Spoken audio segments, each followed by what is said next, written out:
ಒಡನಾಟ ಎಲ್ಲ ಏನು ನಾವೇ ಬೇರೆ ರಂಗ ಅವರೇ ಬೇರೆ ರಂಗ, ಒಡನಾಟ ಅಂತ ಇಲ್ಲ. ಅವ್ರ ಜೊತೇಲಿ ಒಂದೆರಡು ದಿನಗಳ ಕಾಲ ಆ, ಒಡನಾಟ ನನಗೆ ಸಿಕ್ಕಿತ್ತು. ಸಾಹಿತ್ಯ ಸಮ್ಮೇಳನಕ್ಕೆ ನಾನು ಹಾಸನಕ್ಕೆ ಹೋಗಿದ್ದೆ. ಹಾಗಾಗಿ 2 ದಿನ ಅವರ ಒಟ್ಟಿಗೆ ಇದ್ದದ್ದು ನನ್ನ ಒಂದು ಸೌಭಾಗ್ಯ ಅಂತ ತಿಳ್ಕೊತೀನಿ.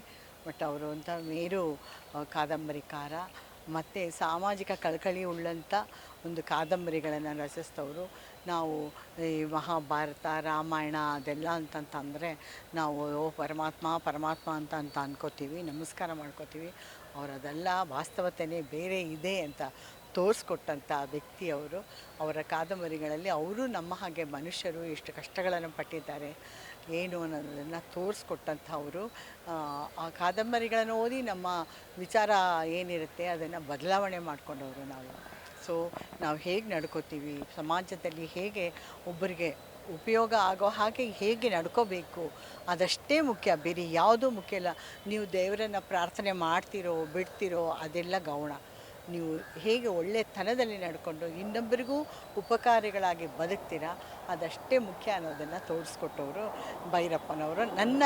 ನನಗೆ ನಾನು ಅರ್ಥ ಮಾಡ್ಕೊಂಡಿದ್ದ ಹಾಗೆ ನಾನು ಹೌದು ಅದೆಲ್ಲ. ಬಟ್ ಅವರು ಇದೆಲ್ಲ ಸಿಗಲಿ ಅಂತ ಅವ್ರು ಮಾಡಿದವರಲ್ಲ, ಇದೆಲ್ಲ ಸಿಗುತ್ತೆ ಅದಕ್ಕೋಸ್ಕರ ನಾನು ಬರಿಬೇಕು ಅಂತ ಬರೆದವರಲ್ಲ. ಎಷ್ಟು ಕಷ್ಟಪಟ್ಟು ಜೀವನದಲ್ಲಿ ಮುಂದೆ ಬಂದು ಸಾಹಿತಿಗಳಾಗಿ ಇವಾಗ ಹೇಳ್ತಾರೆ ಅವರು, ನೀವು ಸಾಹಿತಿಗಳು ಬಡವರಿಗೆ ಒಂದು ವಿದ್ಯೆ ಕಲಿಸಿ, ನೀನು ಕೊಡಿ, ಆಸ್ತಿ ಕೊಡಬೇಡಿ, ವಿದ್ಯೆ ಕಲಿಸಿ, ಮತ್ತು ಸಾಹಿತಿಗಳಿಗೆ ಉತ್ತೇಜನ ಕೊಡಿ, ಅವ್ರಿಗೆ ಪ್ರೋತ್ಸಾಹ ಮಾಡಿ, ಅವರನ್ನು ಬೆಳೆಸಿ ಅಂತ ಕೇಳ್ಕೊತಾಯಿದ್ರು. ಆ ಥರ ಮಾಡಿದ್ರೆ ಅವರನ್ನು ನಾವು ಗೌರವಿಸ್ತಂತೆ ಅಂತ ನಾನು ಅನ್ಕೋತೀನಿ.